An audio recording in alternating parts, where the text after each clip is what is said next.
Et aussi, on sait que le potentiel chimique, c'est la modification du potentiel chimique, bon, on écrit de façon générale, pas forcément solide, est égal à V dP moins S dt. Voilà. Donc on va faire cette équation. Donc on aura V solide dP moins S solide dt. Bien sûr, là, c'est le volume molaire. Est égal au volume molaire du liquide, la variation de P, moins la variation de l'entropie du liquide, dt. Vous voyez là, la différentielle ici, le dP, ou bien dt, c'est par rapport, c'est-à-dire si on apporte une modification légère de P, forcément, il y aura une modification légère de T. Si on varie P, le T serait varié. Et si on varie le T, aussi le P serait varié. C'est pour ça qu'on a utilisé ici la différentielle pour P et pour la température. Ici, dans l'exercice, ils disent qu'on assume que les chaleurs latentes, l'enthalpie de fusion, de vaporisation ainsi que la différence des volumes spécifiques de l'eau, liquide et solide sont indépendantes de T et de P. C'est pour ça que là on n'a pas mis dV ou bien ds, S ou bien H. Les deux c'est des fonctions d'état, donc le S ou bien H, l'enthalpie, il ne varie pas. Et aussi, on sait qu'il y a, tout à l'heure on va voir la relation entre l'entropie et l'enthalpie.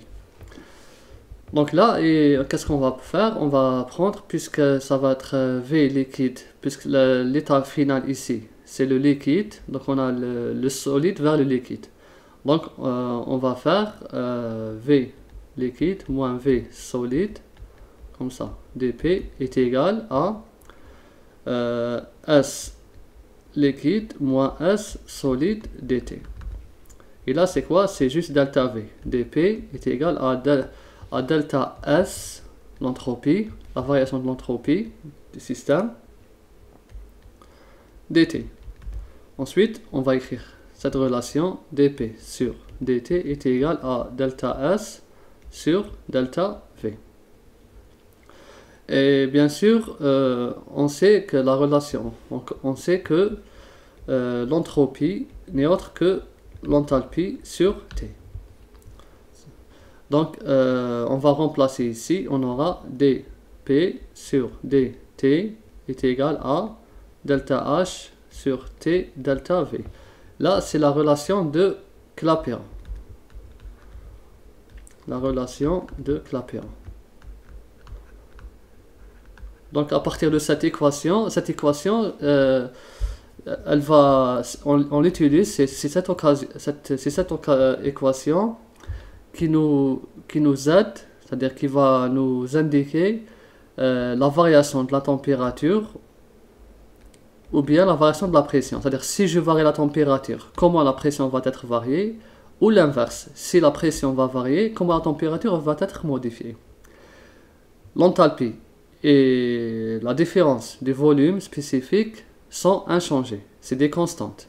On a bien là, c'est clairement signifié que c'est delta H et delta de fusion, enthalpie de fusion et la différence des volumes sont constantes. Donc, ce qui va varier, c'est juste ça. On va étudier la variation de T par rapport à P, ou bien de P, c'est-à-dire de T si on varie P, et de P si on varie T. Ensuite, maintenant, on doit faire l'intégration de cette équation.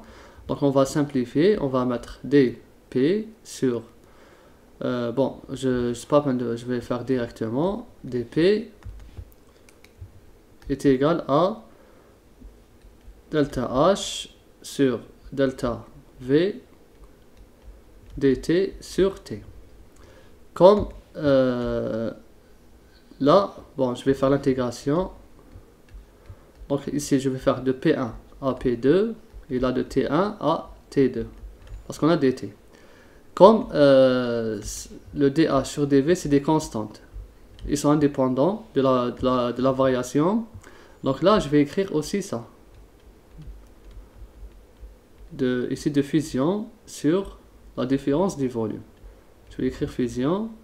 Et ça va être dt sur t. T1, T2.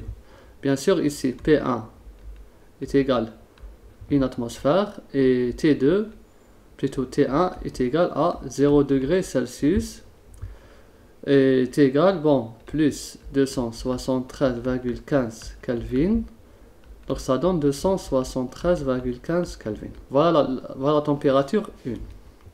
Donc là, c'est les conditions initiales. Ou bien les conditions normales de température et de pression.